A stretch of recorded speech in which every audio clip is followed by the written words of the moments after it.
My mother grabbed the iron poker from the fireplace and said, "Get in the car." I pulled on my sneakers and followed her outside.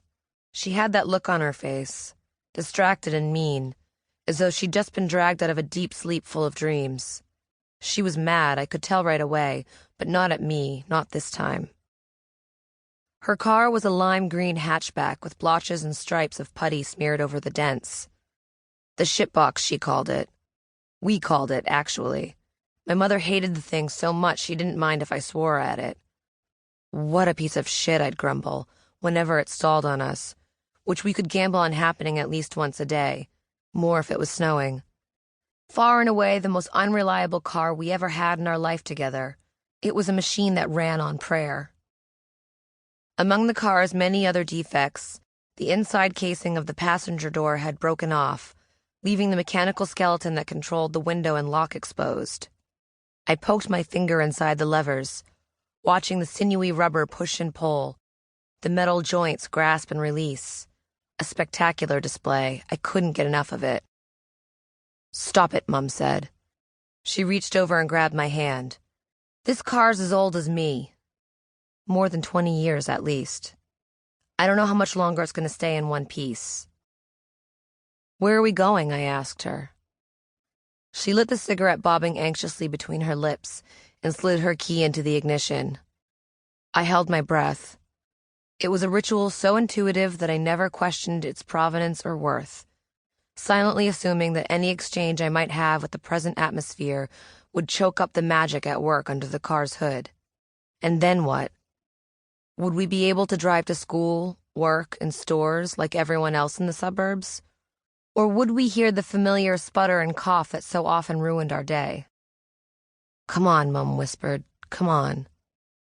A rumble. The engine turned over. We were going somewhere. My mother and I lived on the North Shore of Massachusetts. Boston was only 30 minutes away, though we seldom made it out that far, not in one of her cars. Wherever we went that day was close to home because we drove for only a few minutes before she parked on a quiet, tree-lined street and got out. I remember watching her body pass by through the windshield, then jumping into her arms as she opened the door, lifted me up, and sat me on top of the car's hood. It was a cool gray day, and the metal felt warm beneath my legs. Mum leaned into the open driver's side window and pulled out our fireplace poker from the back seat. Then, without a word, she began smashing the windshield of someone else's car. This other car was red, I remember, but it's possible I'm wrong, that over the years I've painted it in my mother's rage. How old was I? 4, maybe 5? Small enough still that my mother sometimes carried me, but too old to be shocked by the things she did. My mother. Her name was Kathleen, which she shortened to Kathi. Spell it with a Y, or God forbid a C, and she'd lacerate your face with her scowl. She was a hair taller than 5 feet, and I once saw her turn over a refrigerator during a fight with one of her boyfriends. The core of her strength was concentrated in her lungs. Like all the women in our bloodline, Kathi was a screamer. Sometimes she opened her mouth, and the screech that came out sustained for minutes without breaking or getting hoarse.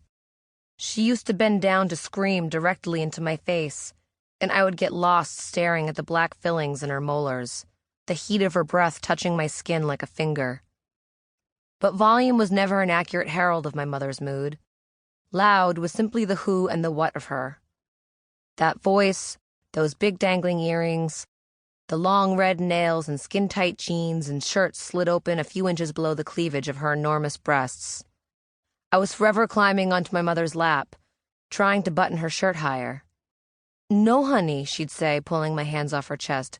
"Mummy wants to show off her boobies right now."